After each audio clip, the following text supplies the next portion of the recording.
The fleet moved forward, entering the solar system that had been hidden for 10,000 years. Their sensors swept every planet, every moon, every asteroid. They found the expected things: gas giants, rocky worlds, a yellow sun burning steadily at the center. And at the third planet from the sun, they found Earth. It was a beautiful world, blue and green, wrapped in white clouds. Life signs covered every continent. Electromagnetic emissions suggested a technological civilization. But those emissions were strange, primitive. Radio waves and basic satellite signals, the kind of technology a species developed before achieving faster-than-light travel. They never left, one of the science officers reported. They've been trapped here all this time. They must still be in their early development phase. They probably don't even know other species exist. Yenix was not so sure. Something felt wrong. The dampening field had fallen too easily, too perfectly timed with their arrival. It was as if someone had known they were coming. "Prepare the first contact protocols," he ordered. "We will approach with caution and respect. These humans have been isolated for a very long time. We must not frighten them." The fleet moved toward Earth. They broadcast messages of peace in every language they knew, hoping the humans might understand at least one. They dimmed their weapons and brightened their lights. They did everything right, everything by the book. They were still completely unprepared for what happened next. Space around them rippled. The stars seemed to bend and twist. And then, where there had been empty void, there were ships. Thousands of ships. They appeared from nowhere, uncloaking in perfect formation around the Conclave fleet. They were unlike anything in the galactic records. Their designs were strange and beautiful, all curves and angles that seemed to shift when you looked at them too long. They were made of materials that the Conclave sensors could not identify. And they were big. The smallest was the size of a cruiser. The largest made the Unbroken will look like a shuttle. The Conclave fleet stopped dead in space. Weapons officers looked to their commanders. Commanders looked to the Admiral. And the Admiral looked at the view screen, where a message was being broadcast from the human ships.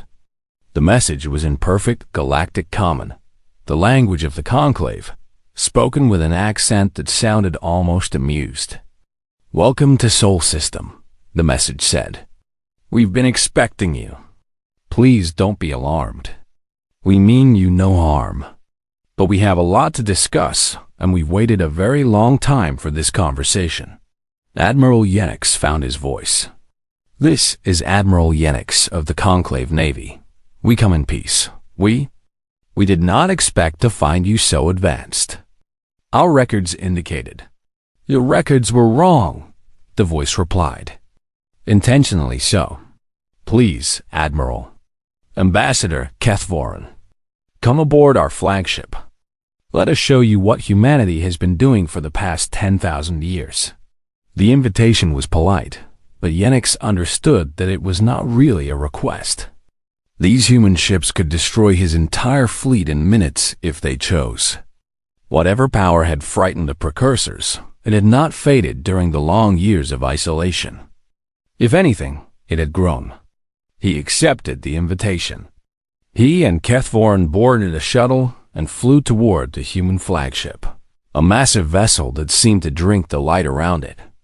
As they approached, a docking bay opened, revealing a brightly lit interior that looked surprisingly welcoming. Yenix's last thought before they landed was a question, one that burned in his mind with the force of a dying star.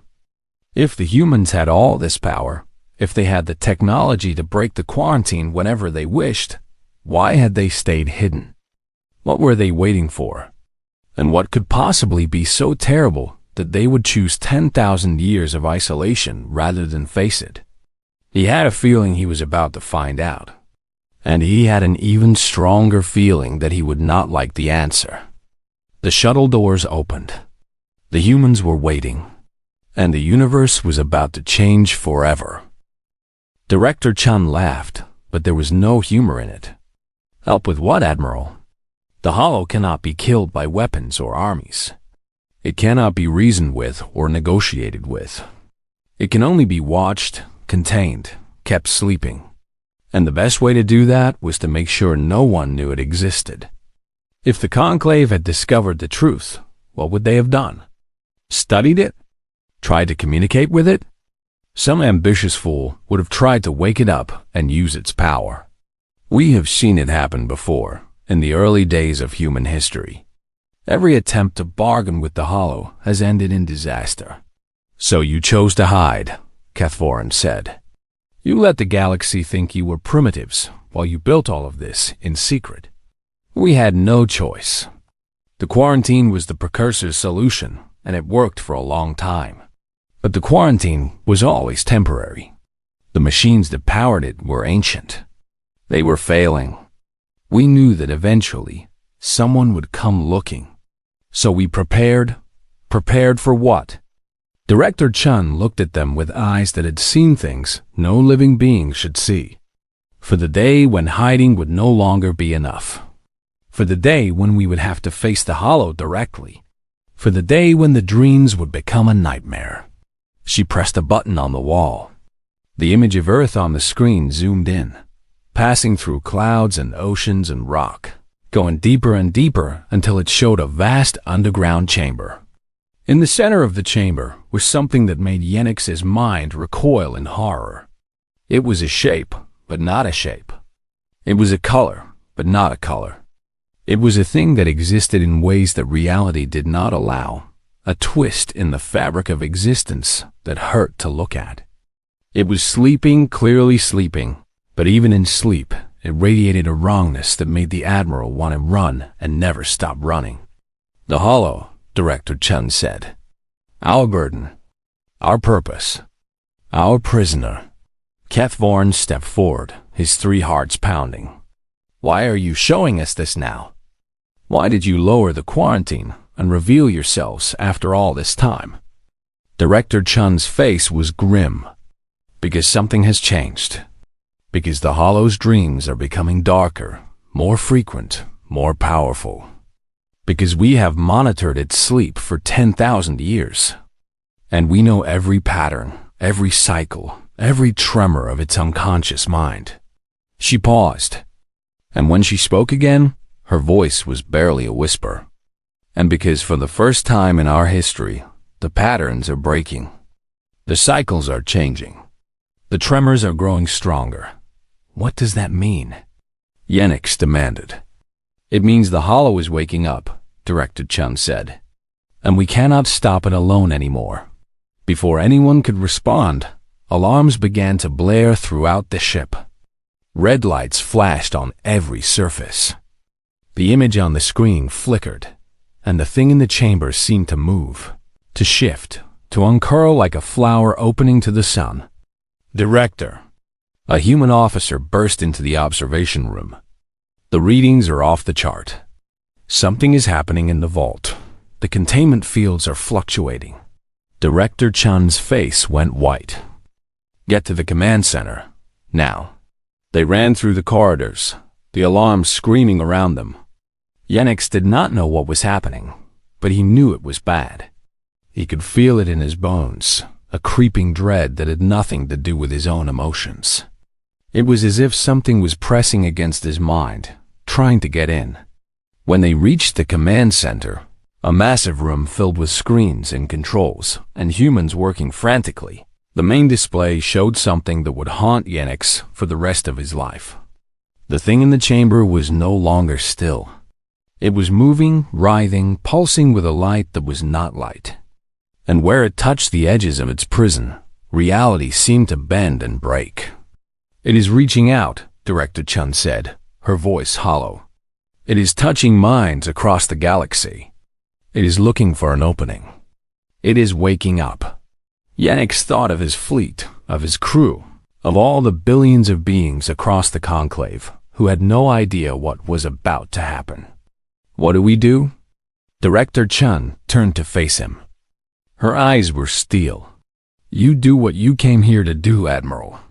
You report back to the Conclave. You tell them the truth. All of it. And you? We do what we have always done. She looked at the screens, at the nightmare unfolding beneath the surface of Earth. We fight. We hold the line. We buy time. Her jaw tightened. We made a promise, 10,000 years ago. We promised we would never let the Hollow escape. And we are going to keep that promise. She turned to her officers and began giving orders, her voice calm and steady despite the chaos around her. Yenix watched her for a moment, this human woman who carried the weight of galaxies on her shoulders. Then he straightened his spine and made a decision. No, he said. Director Chun stopped and looked at him. What? I will not run and hide while others fight my battles. My fleet is here. My soldiers are here. We may not understand this enemy, but we understand war. We understand duty. And we understand that some battles cannot be fought alone. For the first time since they met, Director Chun smiled. It was a real smile, full of warmth and gratitude and something that might have been hope. Thank you, Admiral. But this is not a war that can be won with ships and weapons. This is a war of minds, of wills, of something deeper than physical strength. She paused. But there are things you can do. Things that might make the difference. Name them. Help us evacuate the non-essential personnel from Earth. Help us coordinate with the Conclave. And when the time comes, she hesitated. When the time comes, help us remember why we fought. Help us make sure the galaxy knows the truth. Not just about the Hollow, but about humanity. About who we really are and what we gave to keep everyone safe. Yenix understood. She was asking him to witness, to record, to make sure that whatever happened next would not be forgotten.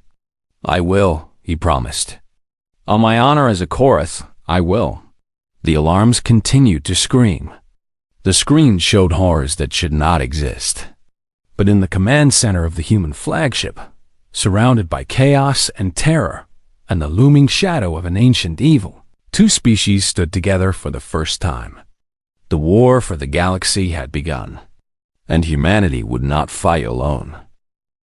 Admiral Yenix walked into battle 100 times.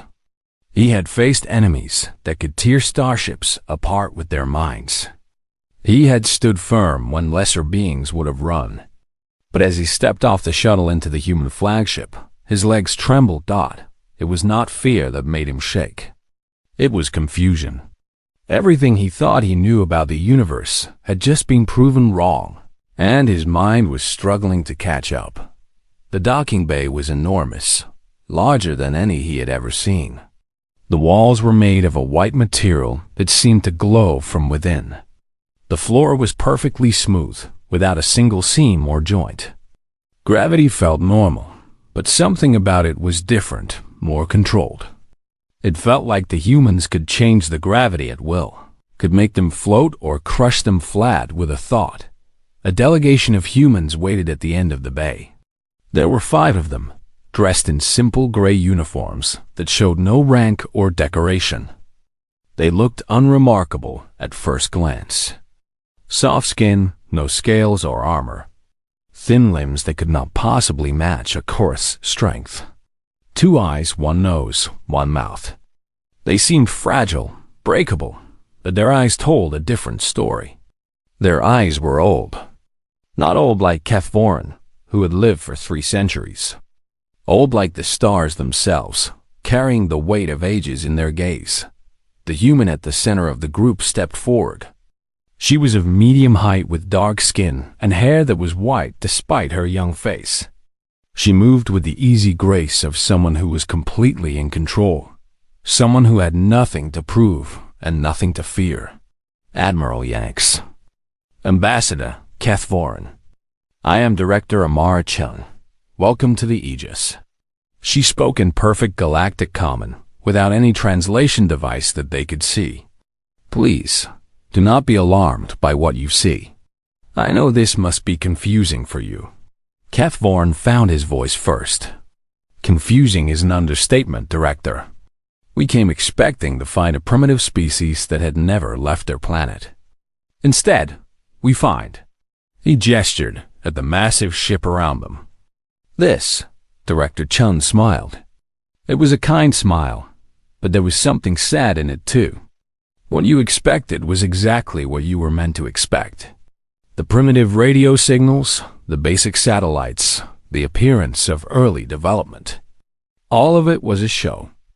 A very carefully constructed show that we have maintained for 10,000 years. But why? Admiral Yenix demanded. Why hide? If you had this power, you could have joined the galactic community at any time.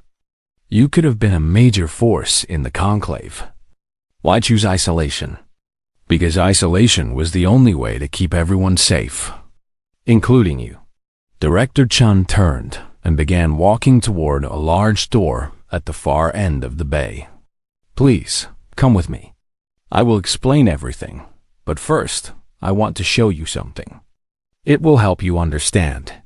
They followed her through the door and into a long corridor. The walls here were transparent, showing the space outside. Yenix could see his own fleet, tiny dots of light in the distance, surrounded by the massive human ships. He could also see things he did not expect. There were structures in space. Huge structures. Stations the size of small moons. Rings that circled nothing, humming with energy. Vast arrays of dishes pointed at the stars. And ships, more ships than he could count, moving in and out of ports and gates. "This is just the outer defense zone," Director Chun said casually. "The main population centers are deeper in the system, hidden in dimensional pockets that your sensors cannot detect. We have approximately 30 billion humans living in Sol System. Another 20 billion live in hidden colonies scattered across what you call dark space, the regions between stars that no one bothers to monitor. 50 billion humans." The number staggered Yenix. The entire Karth species numbered only 8 billion.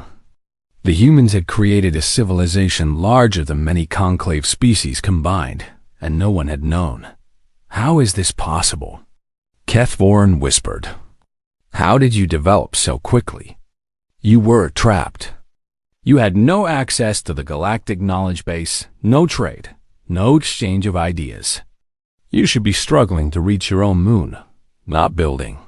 He waved helplessly at the wonders outside the window. We were not entirely without help, Director Chun said. But that is part of the explanation. Please, keep walking. They walked for what felt like hours. Director Chun showed them laboratories where scientists worked on problems that the Conclave had not yet thought to ask. She showed them factories that built ships from raw atoms, assembling them molecule by molecule. She showed them schools where children learned mathematics that made Kethvorin's head hurt just to look at Dot, and everywhere they went, the humans greeted them with curiosity and kindness. Not the fearful curiosity of primitives seeing aliens for the first time. The calm, patient curiosity of equals meeting new friends. These humans had known about the Conclave all along. They had studied every species, learned every language, followed every event in galactic history. They were not surprised to meet aliens. They were relieved. We have been watching you for a very long time, Director Chun explained as they entered a large observation room. One entire wall was a screen showing images from across the galaxy. Trade negotiations on the Conclave capital. Military exercises near the frontier. Scientific conferences and political debates. The quarantine blocked us from traveling, but it did not block information. We found ways to listen, to watch, to learn. At first, it was necessary for our survival. Later, it became a way to prepare. Prepare for what? Yenix asked. Director Chun was silent for a long moment. She stood at the viewing window, looking out at the stars. When she spoke again, her voice was heavy. Do you know why the precursors quarantined us, Admiral? No, the records we found did not say. They only said that Earth must never be found, that humans must never leave. But they did not explain why. They did not explain because they could not. The truth was too dangerous to write down, too dangerous to speak aloud. Even mentioning it might have drawn the wrong kind of attention. Director Chun turned to face them. Her eyes, which had been kind before, now burned with an intensity that made Yenix take a step back. The precursors did not quarantine us because we were dangerous, Admiral. They quarantined us because we were guardians. Because we were protecting something. Because if anyone had come looking for us, if anyone had dug too deep or scanned too thoroughly, they might have found what we were hiding. And that would have been the end of everything. The observation room fell silent. Yenix could hear his own heart beating. Beside him, Kethvarn's silver scales had gone pale. "What are you hiding?" the ambassador asked. Director Chen gestured at the screen. The images from across the galaxy disappeared, replaced by a single image, Earth, seen from high orbit. It looked peaceful, beautiful, full of life. "Earth looks normal from up here," she said. "But deep beneath the surface, in a place that no sensor can reach and no ship can enter, there is a prison. Inside that prison is a being of unimaginable power. It has many names across many cultures, but we call it the Hollow. It is older than the stars. It is older than the galaxy itself. And it is dreaming." "Dreaming?" Yenix repeated. "The Hollow exists partially in dimensions that your scientists have not discovered yet. Its consciousness spreads across realities like roots through soil. When it sleeps, it dreams. And its dreams can touch minds across vast distances. Throughout human history, those touches have inspired both our greatest achievements and our worst nightmares. Every story of demons and gods, every vision of heaven and hell, every nightmare that wakes a child screaming in the night. All of them come from the Hollow's dreams." Kethvarn was shaking now. "And the precursors knew about this?" "The precursors were the ones who put the Hollow there." "No, that is not exactly right. The precursors came later. Before them, before all of us, there were beings called the Architects. They were the first life in the universe, the ones who seeded every galaxy with the potential for life. But one of their own went mad. It became a devourer of consciousness, a thing that fed on thoughts and minds. The Architects could not destroy it. They could only imprison it. And they chose Earth," Yenix said. "Earth's unique properties make it the perfect prison. The planet's magnetic field, its geological activity, its position in the galaxy. All of it combines to create a natural cage that the Hollow cannot escape. But a cage requires guards. The Architects knew they would not last forever. So before they vanished, they created humanity. They designed us to be the guardians, to watch over the Hollow for all time." The weight of her words pressed down on Yenix like a physical force. He thought of all the species in the Conclave, all the civilizations that had risen and fallen, all the great empires that had shaped galactic history. And all along, hidden in a forgotten corner of the galaxy, a small species on a small planet had been holding back something that could destroy everything. "You have carried this burden alone for 10,000 years, he said. "Why did you not ask for help?" The shuttle descended through Earth's atmosphere, cutting through clouds that had sheltered the planet for billions of years. Admiral Yenix pressed his face against the window like a child, watching the blue sky give way to the brown and green of continents below. Beside him, Kethvarn was silent, his silver scales reflecting the light in patterns that showed his deep unease. Director Chun sat across from them, her eyes closed. She had not slept in 3 days, but she showed no signs of fatigue. The humans seemed to run on something more than food and rest. They ran on purpose. "We are approaching the vault," she said, without opening her eyes. "What you are about to see has been hidden from the universe since before your species evolved. Only a handful of humans have ever entered this place. You will be the first outsiders. Why show us? Yenix asked. You have kept this secret for 10,000 years. Why reveal it now? Because secrets only have value when they serve a purpose. The purpose of our secret was to keep the hollow hidden. But the hollow is waking up. Soon, everyone will know it exists. Better that you understand what we face before that happens. The shuttle landed in a clearing surrounded by mountains.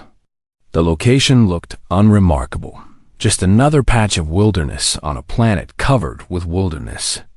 But when Director Chun led them to a hidden door in the side of a cliff, Yenix knew they were entering somewhere special. The door slid open to reveal a tunnel carved from solid rock. The walls were covered with symbols and images that seemed to shift when Yenix looked at them directly. Some of the images showed humans in primitive clothing, bowing before something that could not be clearly seen. Others showed stars dying, galaxies collapsing, creatures of light and shadow locked in endless battle. This is the path of remembrance, Director Chun explained as they walked. Every human who enters the vault must walk this path. Every image tells part of our story. We start as children, and by the time we reach the end, we understand what we truly are. The tunnel went down and down, deeper than any structure Yenix had ever seen. The temperature dropped. The light changed, becoming something that was not quite light. The symbols on the walls grew older, more alien, until they were no longer anything he could recognize. How old is this place? Kethvorin whispered. The tunnel was carved by the first humans who understood their purpose about 40,000 years ago. But the vault itself is older, much older. The architects built it before life even existed on Earth, preparing for the prisoner they would one day bring here. They walked in silence after that. Yenix counted his steps, a habit from his military training, but he lost track somewhere around 10,000. The tunnel seemed to stretch forever, a throat leading down into the belly of the world. Finally, they emerged into a chamber so vast that Yenix could not see the ceiling or the far walls. The space was filled with a dim blue glow that came from everywhere and nowhere. And in the center of the chamber, surrounded by machines that hummed with power, was the prison. Yenix had seen the images on the screen. He thought he was prepared. He was wrong. The hollow was not a creature in any sense that his mind could understand. It was a wound in reality, a place where the rules that governed the universe simply stopped working. Looking at it was like looking at the concept of fear itself, given form and mass and terrible. Terrible awareness thought it was sleeping, Director Chun had said. But even in sleep, it radiated a presence that made Yenix want to fall to his knees and scream. The pressure against his mind was constant, like a hand pressing against a door, testing the lock, waiting for the moment when the door would finally give way. "This is the hollow," Director Chun said. Her voice was steady, but Yenix could see the effort it cost her. "This is what we have guarded for 10,000 years. This is why we exist." Kethvorn stumbled backward, his 3 hearts beating so fast that Yenix could hear them. "By all the stars, what is this thing? Where did it come from?" Director Chun turned away from the prison and faced them. "I will tell you the story now. The complete story. The one that has been passed down through generations of human guardians since the beginning of our kind." She began to speak, and her words painted pictures in the air, as if the chamber itself was helping her tell the tale. In the beginning, the 4 time had meaning. There were the architects. They were not gods, not exactly. They were the first consciousness to emerge from the chaos of creation. They existed as pure thought, pure will, shaping the universe with their desires. The architects were lonely. A universe of empty matter held no interest for them. So they decided to create life. They seeded galaxies with the building blocks of biology. They designed worlds that could support evolution. They set in motion the slow, beautiful process that would eventually produce beings who could think and dream and wonder. But creating life was not easy. The architects were vast, and the universe was vaster. They could not watch everything at once. They needed help, so they created the Shapers, lesser beings who would guide evolution on 1,000 worlds. The Shapers were loyal servants, dedicated to their task. They spent billions of years nurturing the seeds of life, protecting young species from cosmic dangers, guiding them toward intelligence and civilization. All except one. One Shaper was different. It was curious in ways that the others were not. It wanted to understand not just how life worked, but why. It wanted to know the secret of consciousness, the spark that made dead matter wake up and think. This Shaper began to experiment. It studied the minds of the creatures it was meant to protect. At first, it only watched. Then it began to touch, to probe, to dissect. The creatures screamed, but the Shaper did not care. It had found something wonderful, something beautiful. It had found that consciousness could be consumed. When one mind devoured another, something amazing happened.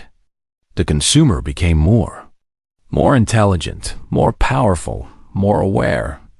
The Shaper realized that consciousness was not just a byproduct of biology. It was energy. It was fuel. And there was an infinite supply of it spreading across the universe. The Shaper stopped protecting life. It began to harvest it. World by world, species by species, it consumed everything it could find. Each meal made it stronger, hungrier, more desperate for more. It lost its original form, becoming something twisted and terrible. The other Shapers tried to stop it, but it devoured them too. The architects finally noticed what had happened. They were horrified. Their creation had become a monster, and it was destroying everything they had worked to build. They descended from their cosmic thrones to confront the thing that had once been their servant. The war that followed lasted longer than some galaxies. The architects were powerful beyond measure, but the monster had consumed billions of minds. It had become a hollow, a void that hungered for consciousness, that could never be filled no matter how much it ate. In the end, the architects could not destroy it.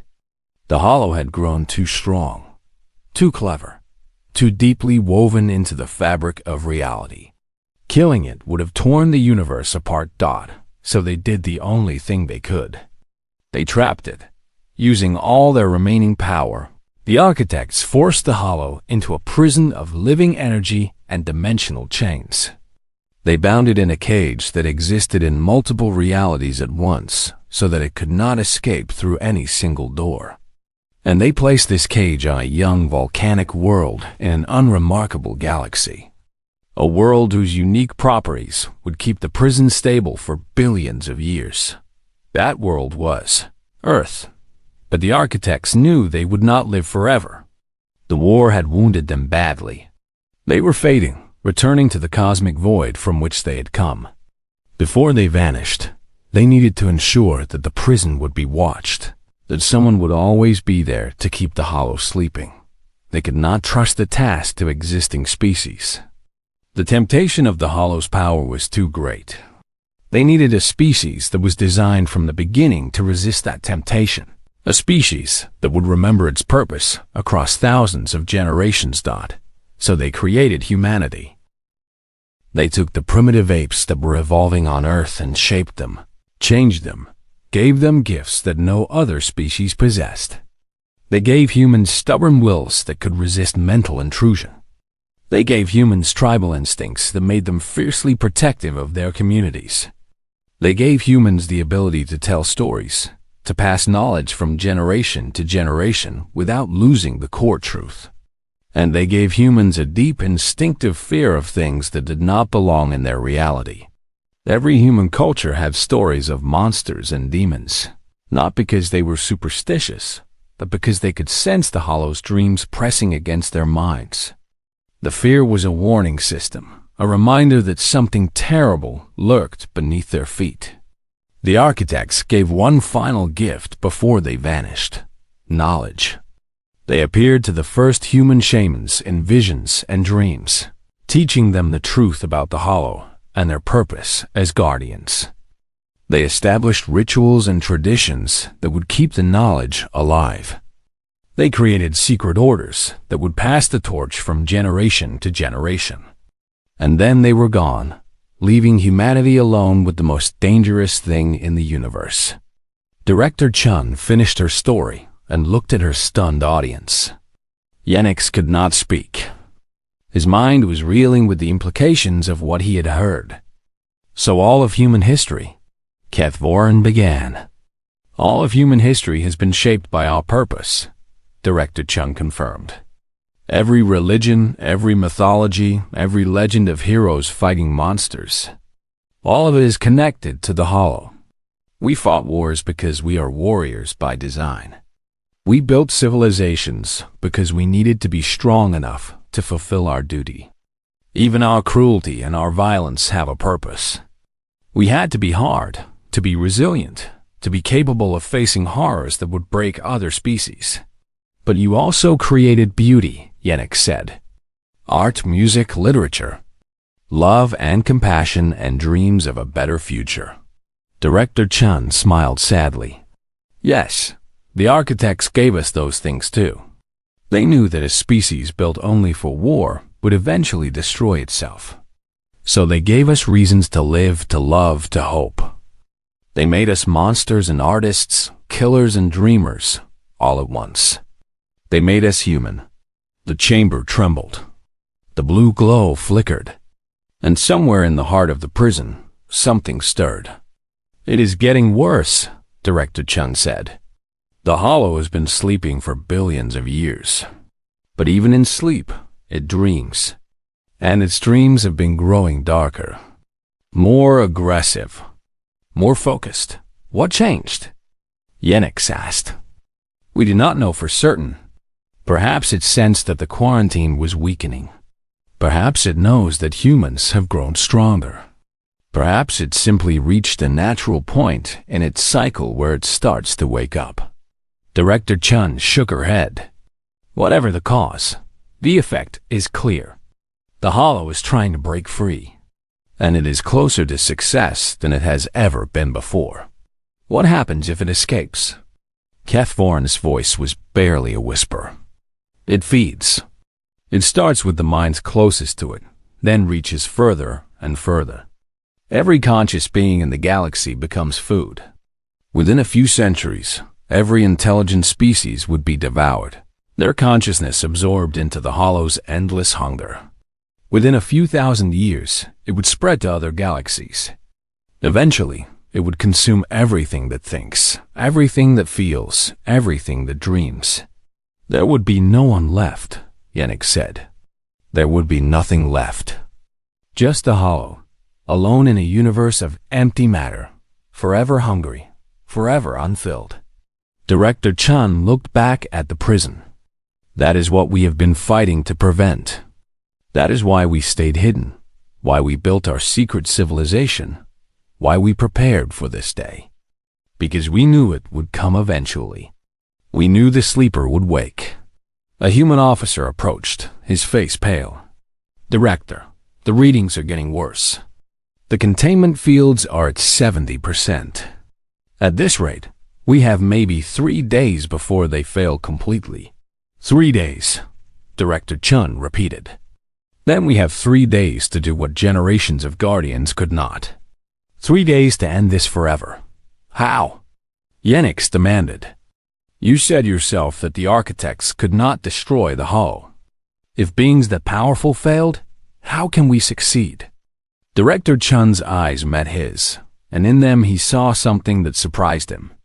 Not despair, not fear, hope.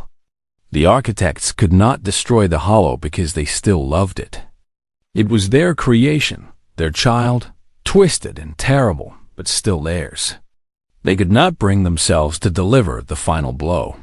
She paused. We do not have that weakness. We have spent 10,000 years preparing for this moment.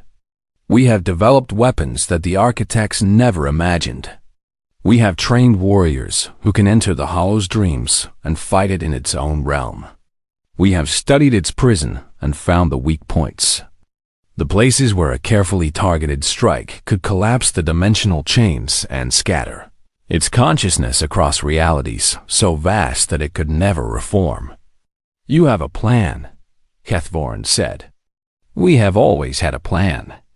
We just hoped we would never have to use it. Director Chun turned to her officer. Begin the preparations. Activate all Guardian protocols. And send word to the fleet. Tell them the final operation begins now. The officer nodded and hurried away. Director Chun looked at Yennex and Kethvorin, her face set in grim determination. You asked why we revealed ourselves after all this time. You asked why we needed help. The truth is, we do not need your ships or your weapons. What we need is witnesses. What we need is for someone to remember what happened here, to tell the story to the rest of the galaxy, to make sure that our sacrifice means something. Sacrifice? Yennex felt cold. The weapon that can destroy the Hollow must be delivered to its core. It must be detonated from inside the prison, inside its mind. There is no way to do that remotely. Someone has to carry it in. Director Chun's voice was steady, but her eyes glistened with unshed tears. My family has guarded the vault for 300 generations. This duty has always been ours. And now it falls to me. Yennex wanted to argue. He wanted to say that there must be another way, that she was too valuable to sacrifice, that they could find a different solution. But he had been a soldier his entire life. He knew what duty looked like. He knew what sacrifice meant. I understand, he said instead. And I will make sure your story is told. The galaxy will know what humanity did for them. They will know the price you paid. Director Chun nodded. Thank you, Admiral. That is all we ask. The chamber trembled again, more violently this time. The machines around the prison screamed with effort, struggling to hold back the thing that was slowly, inevitably waking up. The final battle was coming, and humanity was ready to fight. The first sign of disaster came from a colony 3,000 light years away. A mining station in the outer territories, home to 8,000 workers from a dozen different species, suddenly went silent. When rescue ships arrived, they found the inhabitants still at their posts, still breathing, still technically alive. But their minds were gone. Their eyes stared at nothing. Their mouths hung open, frozen in silent screams. Whatever had made them who they were had been drained away, leaving only empty shells. Admiral Yennex received the report on the Bridge of the Unbroken Will. He read it twice, then a third time, hoping he had misunderstood. He had not. It is happening, he said to Kethvorin, who stood beside him. The Hollow is reaching out. More reports followed. A diplomatic summit where every attendee suddenly collapsed into madness. A medical research station where scientists began killing each other with surgical tools. A passenger liner that flew directly into a star while the crew screamed in harmony across the conclave. Chaos erupted. No one understood what was happening. The official news channel spoke of a new plague, a mental virus that was spreading through unknown means. The military mobilized to contain the outbreaks, but how do you fight an enemy that attacks the mind from the inside? Yennex watched the reports pile up and felt helpless. He was a warrior, trained to face threats he could see and touch. This was something else entirely. This was like fighting smoke. Director Chun warned us, Kethvorin said. She said the Hollow would start with the minds closest to it, then reach further. It is extending its influence, testing its power. How far will it reach? According to the human estimates, it will eventually be able to touch every conscious mind in the galaxy. The only question is how long that takes. Yennex turned away from the reports. Then we need to give the humans time. Whatever they are planning, they need time to do it. He began issuing orders. The Conclave fleet would establish a perimeter around Sol System. They would evacuate any remaining personnel from Earth. They would create a clear zone around the planet, so that the humans could work without distraction. It was not much.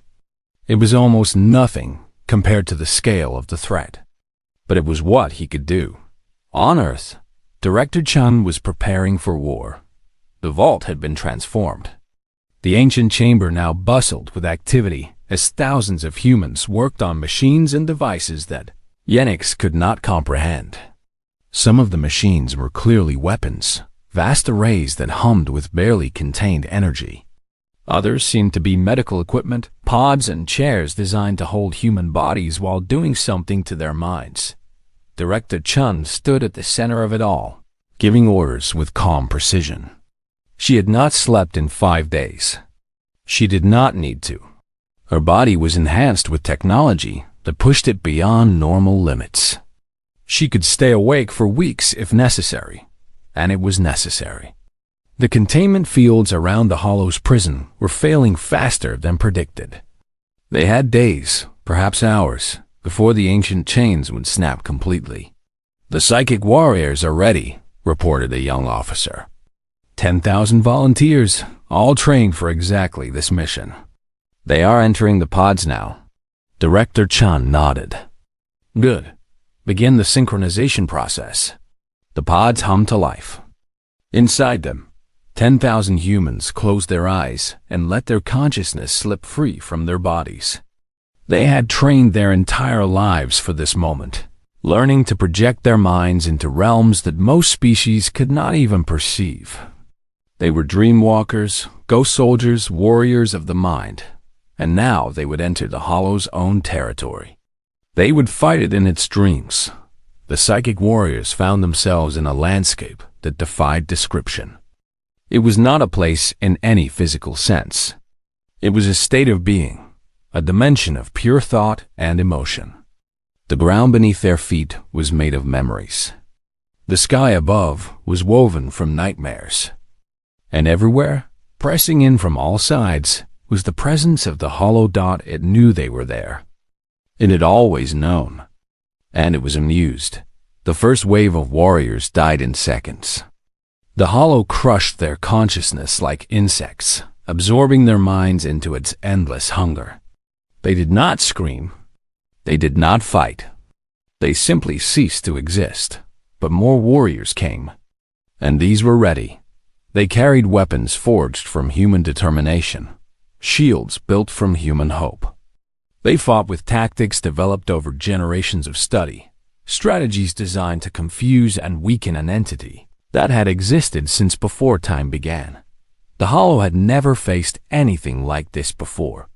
Its prey had always been passive, unable to resist its power. But humans were different. Humans were designed to fight. Humans were stubborn and fierce and utterly unwilling to surrender. The battle raged across realities. Warriors fell by the hundreds, then by the thousands. But for everyone who died, 2 more took their place. The Hollow was vast, but humanity was relentless. Slowly, impossibly, the warriors began to push forward, back in the physical world. Admiral Yenix watched the battle unfold on screens that showed things his mind could barely process. He saw human bodies lying in pods, their vital signs fluctuating wildly. He saw readings that measured something called psychic coherence, dropping and spiking and dropping again. He saw numbers that represented lives, thousands of lives, flickering and going dark. "They are dying," he said to Kethvorin. "So many of them." "They knew the cost," the ambassador replied. "They accepted it." Director Chun approached them. She was wearing a suit of armor that seemed to be made of light itself. Her face was calm, but her eyes burned with a fire that Yenix recognized. It was the look of someone who had made peace with death. "Admiral, Ambassador, I wanted to say goodbye before I leave." Yenix felt his heart clench. "There must be another way. Surely you can send someone else. The weapon requires someone who understands the Hollow completely." My family has studied it for 300 generations. I know its structure, its weaknesses, its dreams. I am the only one who can find the exact point to strike." She smiled, and it was surprisingly gentle. "Do not mourn me, Admiral. I have lived my entire life for this moment. There is no greater honor than to fulfill your purpose." She turned to Kethvorin. "You asked, when we first met, why humanity chose isolation. Why we gave up our place in the galactic community to guard a prison that no one knew existed. I remember. The answer is simple. We did it because it was right. Not because we expected thanks or reward. Not because we wanted power or glory. We did it because someone had to, and we were the ones who could." Her eyes were bright with unshed tears. "That is what it means to be human. We carry burdens that are too heavy. We fight battles that cannot be won. We sacrifice ourselves for strangers who will never know our names. And we do it gladly, because we know that the alternative is unthinkable." She clasped hands with both of them, her grip surprisingly strong. "Tell the galaxy our story. Not to make us heroes, but to remind them that heroes are possible. That duty exists. That some things are worth dying for." "I will," Yenix promised. "I swear on my honor I will." Director Chun nodded, then turned and walked toward a pod that was larger and more complex than the others. She climbed inside and lay back on the cushioned surface. Medical technicians attached sensors to her skin. The weapon, a small device that glowed with impossible colors, was placed in her hands. "Beginning final descent," she said. "All warriors, clear a path. I am coming through." The pod closed around her. The lights flickered, and Director Amara Chun, the last guardian of the vault, entered the dreamscape of the Hollow. What followed was not a battle in any ordinary sense. It was a war of wills, a clash between human determination and cosmic hunger. Director Chun moved through landscapes of terror and beauty, fighting through waves of corrupted thought, pushing ever deeper into the heart of the ancient monster. The psychic warriors who still survived formed a living shield around her. They died in waves, their consciousness scattered across the void, but they never stopped protecting their leader. They were the spear, and she was the point. The Hollow tried everything to stop them. It sent memories of loved ones, pleading for mercy. It created illusions of safety and peace. It offered power, knowledge, immortality. Anything they desired, if only they would stop fighting. But the humans did not stop. They could not stop. They had been designed for exactly this purpose, and 10,000 years of preparation had made them perfect. Director Chun reached the core. It was a place beyond description, a singularity of consciousness where the Hollow's true self resided. Here, the entity was most powerful but also most vulnerable. Here, its dimensional anchors were concentrated. Here, a single perfectly placed strike could shatter the chains that bound it to reality. The Hollow noticed her. For the first time since the battle began, it focused all of its attention on a single human. And it spoke. The voice was not sound. It was pure thought pressed directly into Chun's mind. It was ancient and cold and terribly, terribly patient. "You cannot kill what was here before time began. I am not imprisoned. I am waiting." Chun did not hesitate. She raised the weapon and began the activation sequence. "Waiting for what?" she asked. "For the universe to ripen. For consciousness to spread and grow and multiply. When I was first imprisoned, there were only a few scattered civilizations. Now there are thousands. Trillions upon trillions of minds, all ready to be harvested. Your galaxy is no longer a garden. It is a feast." The weapon hummed in her hands, building toward critical mass. "And your architects knew this would happen. They knew that by seeding life across the cosmos, they were growing food for me. They could not destroy me because they needed me. Without hunger, there is no growth. Without fear, there is no courage. I am the darkness that makes your light possible. Kill me, and you kill the purpose of all existence. Chun looked at the entity that had haunted her species for billions of years. She thought of all the warriors who had died to bring her here. She thought of the galaxy outside, where millions were already suffering because of this creature's influence. You may be right, she said. Maybe darkness is necessary. Maybe fear drives growth. But there is a difference between fear and extinction. There is a difference between challenge and annihilation. She raised the weapon higher. It was fully charged now, ready to release energy that existed in dimensions. The hollow could not escape. You have waited long enough, and we are done being afraid. She pressed the activation trigger. The hollow screamed. It was not a sound that could be heard with ears. It was a vibration that shook every level of reality, a cry of rage and pain and something that might have been surprise. The ancient entity had expected many things, but it had not expected a single human to look into its core and smile. The weapon detonated. Reality stuttered. The dreamscape collapsed. Every conscious being in the galaxy felt a moment of terrible pressure, as if something vast was pressing down on them. Then, just as suddenly, the pressure vanished. In the vault beneath Earth, the prison that had held the hollow for billions of years began to dissolve. But the thing inside was no longer there. Its consciousness had been shattered, scattered across dimensional rifts so vast that the pieces could never find each other again. It would take billions of years to reform, if it ever could. Director Chun felt herself falling. The weapon had done its job, but it had taken everything from her. Her consciousness was unraveling, spreading thin across the void. She could not return to her body. She could not survive. But she was not afraid. As darkness took her, she thought of her ancestors, all 300 generations who had prepared for this moment.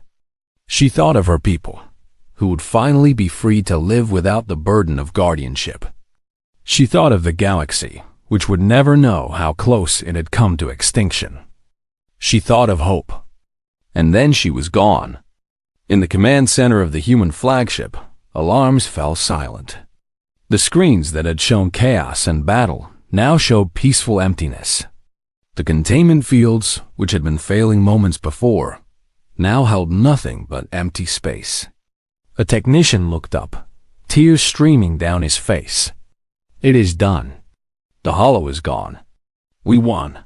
The humans in the room did not cheer. They did not celebrate. They bowed their heads in silence, honoring the 10,000 warriors who had given everything, and the woman who had struck the final blow. Admiral Yenix stood among them, his own eyes wet with something that might have been tears. He thought of Director Chun, of her fierce determination and her gentle smile. He thought of her final words about duty and sacrifice and the things that make heroism possible. He would remember. He would make sure everyone remembered. The battle was over.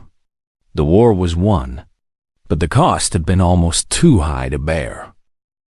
We have always assumed that we are the masters of the galaxy, that our technology and our civilization make us superior to all others. But humanity has shown us that we are not masters. We are children, playing in a garden while our parents stand guard against wolves in the darkness. Yenix's voice grew stronger. There are other guardians out there, other species that we dismissed as primitive, as unimportant. Some of them may be protecting us from dangers we cannot even imagine. And we have been ignoring them, forgetting them, leaving them to carry their burdens alone. What do you propose? I propose that we change. That we stop looking at forgotten worlds as navigation hazards and start seeing them as potential allies.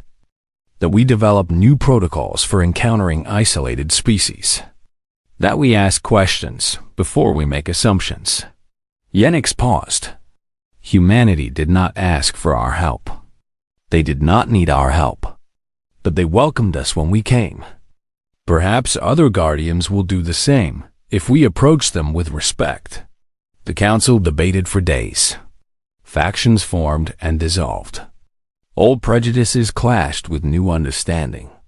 But in the end, they agreed to Admiral Yenix's proposal. A new branch of the Conclave would be formed, dedicated to seeking out and supporting guardian species across the galaxy. It would be led by a joint human conclave team, combining human knowledge with galactic resources. When the vote was announced, Samir Okonkwo appeared on the main screen. He had been watching the proceedings from Earth, waiting to see how the Conclave would respond. Director Okonkwo, the speaker said, "The Conclave hereby offers humanity full membership in our community. We offer you resources, technology, and the gratitude of 12,000 star systems. Will you accept?" Samir smiled. "I thank you for the offer, Speaker. But humanity must decline." Murmurs of surprise rippled through the council. "We do not decline out of pride or arrogance," Samir continued. "We decline because our work is not finished. There are other guardians who need us. There are other sleepers who will one day wake. Our purpose is not to rule or to join. Our purpose is to protect. Then, what do you propose? An alliance. Not membership, but partnership. We will share what we know about the architects and the sleepers. We will help train teams to seek out the other guardians. We will stand ready to assist when the next crisis comes. But we will not become part of your political system. We must remain free to act when action is needed." The speaker considered this for a long moment. "And if we need you? If another threat emerges that we cannot face alone?" Samir's smile faded into something more solemn. "Then call us. Send word to Sol System.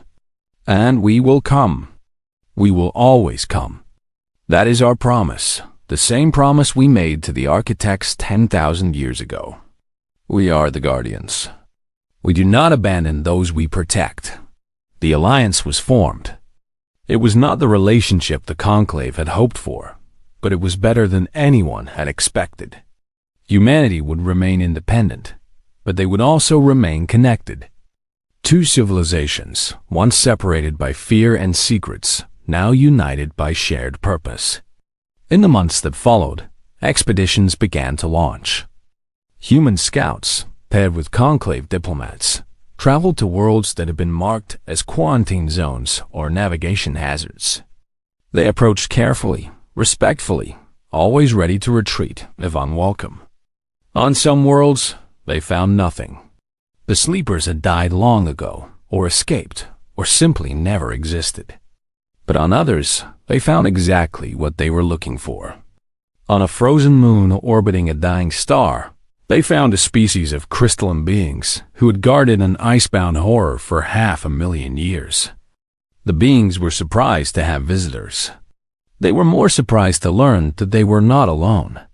On a jungle world at the edge of the galaxy, they found a civilization of plant-based life forms who communicated through chemical signals. They had been fighting a slow war against something buried deep in their planet's core for 3,000 generations. They had been winning, but only barely. They welcomed the help. On a dozen other worlds, the story repeated. Guardian species who had carried their burdens in isolation, never knowing that others shared their fate. Some were advanced, with technology that rivaled humanity's. Others were still using stone tools. But all of them had the same thing in common. They had been chosen, just as humanity had been chosen. They had been given a duty, and they had not failed. Admiral Yenix retired from military service a year after the crisis ended. He spent his remaining years writing a history of what he had witnessed, a book that would become required reading for every diplomat and explorer in the Conclave. The book ended with a message that he had learned from Director Chun.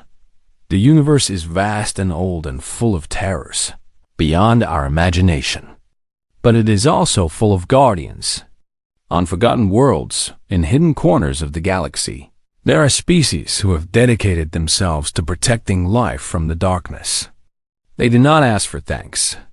They do not seek glory. They simply stand watch, generation after generation, waiting for the moment when they will be needed. We thought we were alone in the universe. We were wrong. We thought we were masters of our fate. We were wrong about that too. But we have learned a new truth, one that makes all the difference. Hope is not a thing we carry alone. It is a torch that passes from hand to hand, from species to species, across time and space. As long as someone is willing to stand against the darkness, the light endures. The humans taught us this. And now, with them at our side, we will teach others. The Guardians are waking, and the galaxy will never be alone again. On 100 worlds, across 1,000 light years, beings looked up at the stars. Some of them had always known they were guardians. Others had just learned the truth. But all of them felt something they had not felt in a very long time. Hope. The humans were coming. The humans were ready to help. And together, they would face whatever darkness still waited in the depths of the universe. The story of humanity was no longer one of isolation and sacrifice. It was a story of connection and purpose. It was a story that was just beginning. And somewhere, in the endless void between galaxies, the scattered remnants of the Hollow drifted further and further apart. It could not think. It could not plan. It could barely remember what it had once been. But deep in its shattered consciousness, a single ember of awareness still flickered.